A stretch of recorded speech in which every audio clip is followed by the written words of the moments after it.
Bem-vindos a mais uma videoaula da disciplina Estágio Supervisionado para Licenciatura em Matemática 1. Hoje estamos falando diretamente da Unesp de Bauru, da Faculdade de Ciências, e temos como convidado o professor Claudemir Monteiro Lima. O professor Claudemir é licenciado em Matemática pela Unesp e especialista em Educação Matemática pela UEL, Universidade Estadual de Londrina. E atualmente ele cursa o mestrado em Ensino em Processos Formativos pela Unesp, não é isso? Sim, professor. Sou professor da rede há 20 anos, mais de 20 anos, e também atuo na formação profissional dentro de uma escola técnica. Então, tenho uma experiência de ensino já há 2 décadas, além da experiência de formação dentro da universidade e com ensino, estudando também, estudando matemática dentro da universidade também. Ok, Claudemir, então seja bem-vindo e obrigado aí por contribuir com a gente na discussão sobre sua prática, para falar um pouquinho sobre resolução de problemas e modelagem matemática. Você poderia explicar para a gente um pouquinho o que seria resolução de problemas e modelagem matemática? Sim. Antes, eu queria falar assim, o aluno hoje, ele chega na escola, as aulas de matemática, antes de chegar a abordar esses 2 temas, e as aulas de matemática, elas não têm tido aquele resultado que a gente espera enquanto professor. A gente vê os resultados das avaliações, tanto internacional como as avaliações nacionais, e a avaliação do próprio professor, que o aluno não está aprendendo. É a grande discussão hoje, como que o aluno está aprendendo. Então, o professor ensina matemática repetindo, fazendo repetição, dando lista de exercício, coisa exaustiva, sem trazer essa realidade para o aluno. Então, eu acho que por isso que é tão importante a gente começar a estudar novas metodologias de ensino. A resolução de problemas e a modelagem matemática é uma das alternativas para melhorar o ensino de matemática e trazer algum significado de aluno. Então, quando a gente fala de resolução de problemas, e o professor chega com um problema na sala de aula, traz esse problema e começa a trabalhar com o aluno é instigado a resolver esse problema. E aí, essa forma que o professor vai trabalhar, vai mediar esse conhecimento, é que vai fazer com que o aluno desenvolva os conteúdos matemáticos. Então, você inverte um pouco a ordem na resolução de problemas. Você não apresenta só os conteúdos matemáticos, e sim, você traz o problema e o professor vai mediando o que o aluno precisa saber para resolver esse problema. E esse problema, você pode pegar um problema da realidade. Eu posso citar como exemplo o professor trabalhar com um panfleto de um jornal ou de uma revista da venda de uma casa, com a planta de uma casa. Então, o que o aluno vai poder aprender ali com uma planta de uma casa? O professor vai poder trabalhar ali, vai poder trabalhar com a área, o professor pode trabalhar com perímetro, o professor pode trabalhar com os alunos desenvolvendo escalas. Então, isso é uma das coisas que a resolução de problemas ela pode dar.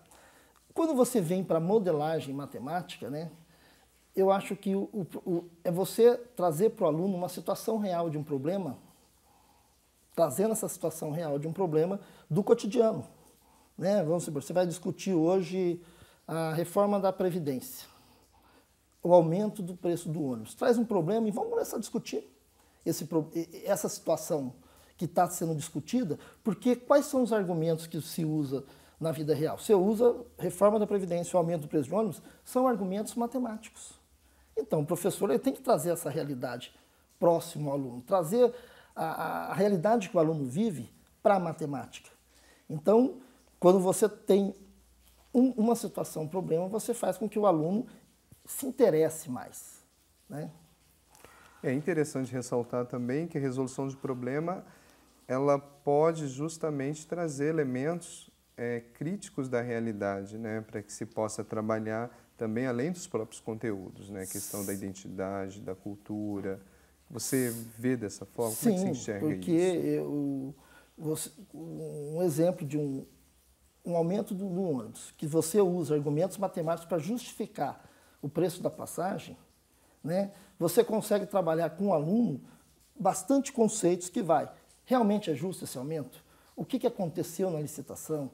o que está envolvido desse aumento, desse contrato que a prefeitura fez, né? Como estão as condições do ônibus, né, na realidade desse município, dessa cidade, desse aluno, o que ele está enfrentando, o que os pais enfrentam.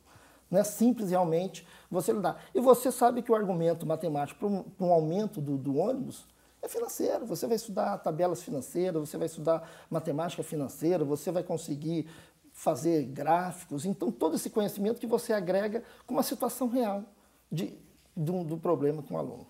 Perfeito. Você poderia explicar para os nossos alunos os procedimentos para poder se desenvolver uma situação, problema na sala de aula? Existem etapas? Como é que seria isso? Sim, um aluno, o que é um problema? É a mola propulsora da aprendizagem. Então, você traz o problema, o aluno ele vai ter que ser preparado a resolver esse problema. Porque o aluno hoje ele está muito, que a gente fala, domesticado, que o professor vem, passa o conteúdo, passa as definições e lista de exercícios. Na resolução do problema, o aluno vai ter que ler esse problema, o aluno vai ter que discutir esse problema, o aluno vai ter que começar a separar os dados que estão visíveis no problema e o que não está visível no problema, né? Para depois começar a aplicar, buscar esses conteúdos. E o aluno também buscar que ele consegue aprender muita coisa com essa mediação do professor. Ele pode buscar eu preciso saber calcular porcentagem, eu não sei calcular porcentagem. Então, e o professor vai fazendo a mediação dessa aprendizagem. Eu sei que você já deu alguns exemplos, mas você poderia ressaltar mais algum exemplo de uma situação, problema, para o professor trabalhar em sala de aula?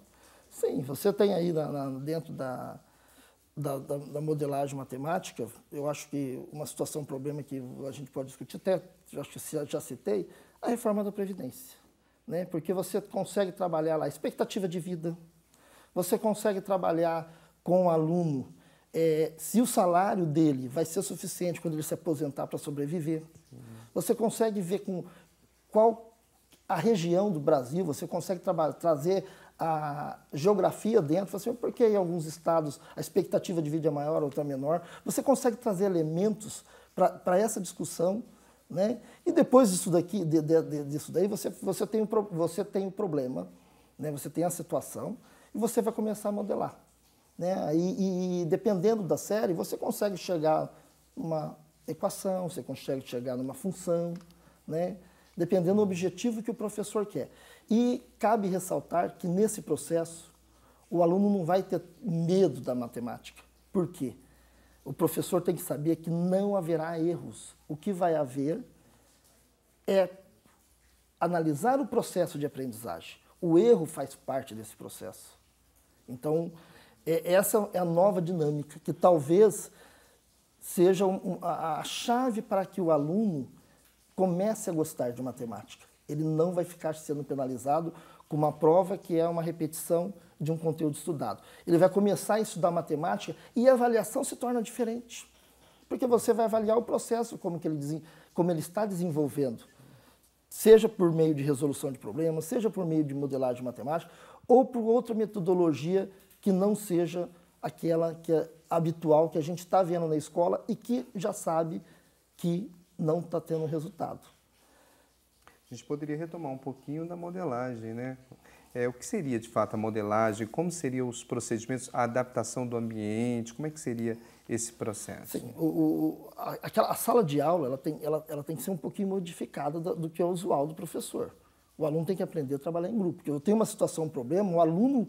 O que eu tenho na modelagem? Eu pego uma situação, problema, uma situação do cotidiano, trago para a sala de aula e eu vou começar a procurar dentro dessa situação problema elementos matemáticos que a gente chama de matematização dessa situação problema.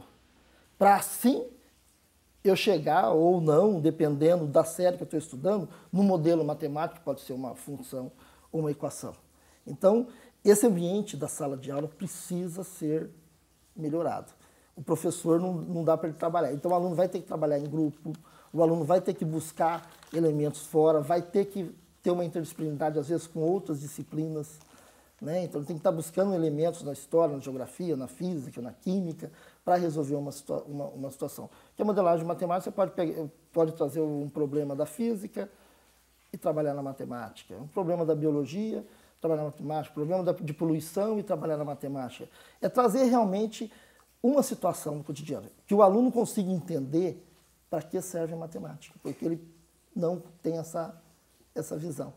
Existem etapas dessa modelagem para você organizar uma prática que seja centrada na modelagem matemática? Sim, né? Quando a gente fala em modelagem matemática, primeiro eu trago para o aluno a situação-problema. Eu trago essa situação. Primeiro é trazer uma situação-problema. Vou estudar, pego uma situação dele, falo, mas o que tem de matemática aí? A segunda etapa, depois que você trouxe a situação-problema, é ver quais são os elementos que estão de matemática que pode ser estudado nessa situação-problema, né? E depois que você tem todos os elementos que você vai estar desenvolvendo junto com os alunos da matemática nessa situação-problema, você cria o que a gente chama de modelo matemático, né? Que, como eu disse, nem todas as séries, não preciso estar me preocupado com esse procedimento, eu tenho que ter uma fórmula, eu tenho que chegar numa fórmula, eu tenho que chegar numa equação, eu tenho que chegar. Por quê?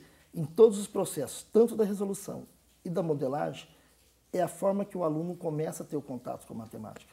Não é uma forma só do aluno reproduzir uma lista de exercício, do aluno decorar uma fórmula, do aluno decorar como que faz.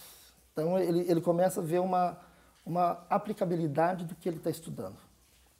E essa aplicabilidade, ela vem de uma maneira inversa. Ele começa a buscar, ele começa a ser. E o papel do professor é muito importante nisso.